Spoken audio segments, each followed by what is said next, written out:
Hello friends, my name is Rupali and welcome to my YouTube channel. যেহেতু আপোনালোকে গম পাইছে কি করোনা ভাইরাস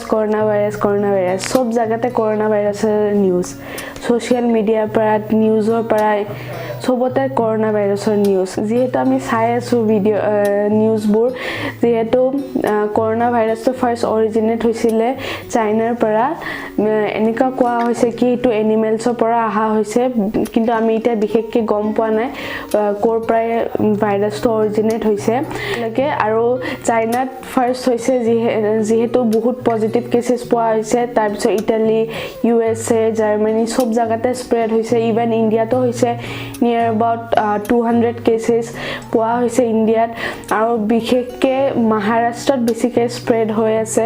আৰু যেহেতু অলপ দিন আগতে আমি নিউজত দেখা পাইছিলো কি অসমতো হোৱা বুলি সাসপেক্ট কৰিছিল কি এজনী ছোৱালী 4 বছৰীয়া ছোৱালী কৰোনা ভাইৰাস হোৱা বুলি সাসপেক্ট কৰিছিল কিন্তু হেতু আসলে নেগেটিভ কেস আছিল কিন্তু আজি যেহেতু নিউজত গম পাইছো কি নৰ্থ ইষ্টৰ মণিপুৰত এজনী ছোৱালী যাৰ বয়স 23 বছৰ আছিল সেই ছোৱালীজনী ইটা কৰোনা ভাইৰাস তাই পোৱা হৈছে সো ইতিয়া অসম চৰকাৰে বহুত স্টেপস লৈছে যেহেতু অসমৰ মানুহবোৰ ভালে থাকক তেই কাৰণে অসম চৰকাৰে লকডাউন ঘোষণা কৰিছে গুটে ভাৰতবৰ্ষতে 21 দিনৰ বাবে লকডাউন কৰিছে লকডাউন কৰা হিচাপে মই ভাবো কি ঠিক কাম কৰিছে বিকজ এটা চাওক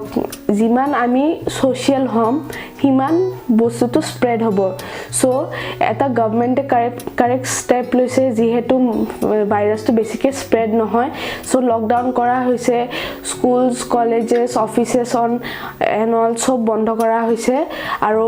আজি যেহেতু সবৰে হাহাকাৰ টানাজৰি লাগিছিল কি সবে বজাৰলৈ গৈছিল সবজি কিনিবলে বা গ্ৰোসাৰী বস্তু কিনিবলে তেতিয়া অলপ প্ৰবলেম হৈছিল বিকজ সৰকাৰৰ পৰা ঘোষণা কৰাছে সোশ্যাল ডিস্টেন্সিং মানে যেহেতু সোশ্যাল ডিস্টেন্সিংয়ে এটো বেমাৰৰ পৰা আমাক আতৰাব পাৰে আৰু বিশেষকৈ এটো কোৱা হৈছে কি হেলথটো ভাল ৰাখিবৰ কাৰণে এতিয়া মানুহক কোৱা হৈছে কি স্যানিটাইজাৰ ইউজ কৰি থাকিব দিয়া হৈছে তাৰ পিছত হেণ্ড ওৱাশ কৰিব দিছে টাইমে যেহেতু ভাইৰাসটো এনেকে খাদ্যৰ লগতে যাব পাৰে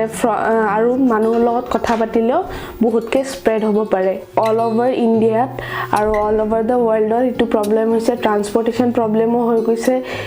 flights and trains bus and all private and public ট্ৰান্সপৰ্টেশনবোৰ বন্ধ কৰা হৈছে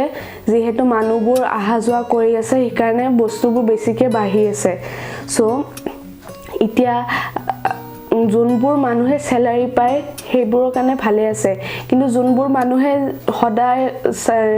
কিবা কিবি এটা কাম কৰি কিনে যোনবোৰ অলপ পইচা হেই উপাৰ্জন কৰে হেবোৰ মানুহৰ কাৰণে এটা বিশেষকৈ বেছি প্ৰবলেম হ'ব